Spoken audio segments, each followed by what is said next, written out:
மக்களே, எல்லாருக்கும் வணக்கம். இன்றைக்கி பார்த்திங்கன்னா எனக்கு தேங்காய் மிட்டாய் சாப்பிடணுன்னு ரொம்ப கிரேவிங்ஸாக இருந்துச்சுங்க. என் பசங்கக்கிட்ட கேட்டேங்க, தங்கம் தேங்காய் மிட்டாய் செய்யலாமான்னு கேட்டேன். என் பசங்க உடனே செய்யுங்க மம்மின்னு சொன்னாங்க. சரி, நானும் தேங்காய் மிட்டாய் செய்ய ஆரம்பிச்சிட்டேங்க.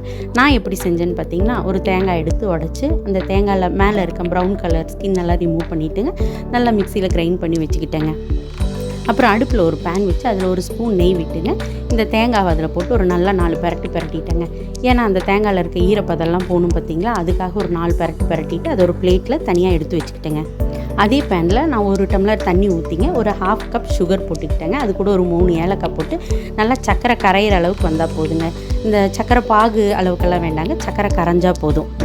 நல்லா சக்கரை கரைஞ்சதுக்கப்புறம் இது கூட நம்ம எடுத்து வச்ச தேங்காவை போட்டு நல்லா மிக்ஸ் பண்ணிடலாங்க. இது நல்லா தேங்காய் திரண்டு வரும்போதுங்க, தேங்காவும் அந்த சக்கரை பாகும் நல்லா ஒன்றோட ஒன்று சேர்ந்து நல்லா திரண்டு வரும்போது ஒரு பிளேட்டுக்கு மாற்றிடலாங்க. நான் அந்த பிளேட்டில் மாற்றுறதுக்கு முன்னாடி அதில் கொஞ்சம் நெய் தடவி அந்த பிளேட்டில் அப்படியே மாற்றிக்கிட்டேங்க. ஏன்னா ஒட்டாமல் வரும் பார்த்திங்களா.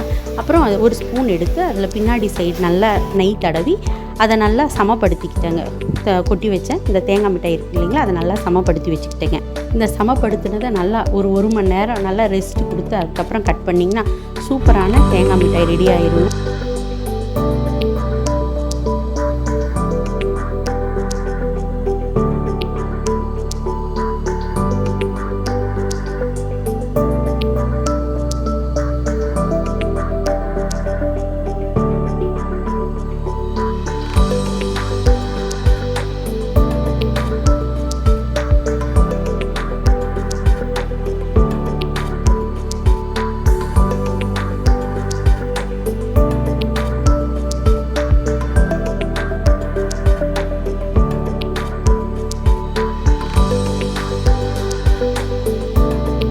ரொம்ப ஈஸியான மிட்டாய்ங்க, வீட்டில் இருக்க 2-3 பொருளே வச்சு செஞ்சிடலாங்க.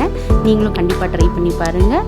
பிடிச்சிருந்தா கண்டிப்பாக லைக் பண்ணுங்கள், ஷேர் பண்ணுங்கள், கமெண்ட் பண்ணுங்கள். நம்ம சேனலை மறக்காமல் சப்ஸ்கிரைப் பண்ணிடுங்க. ஓகே, பாய்.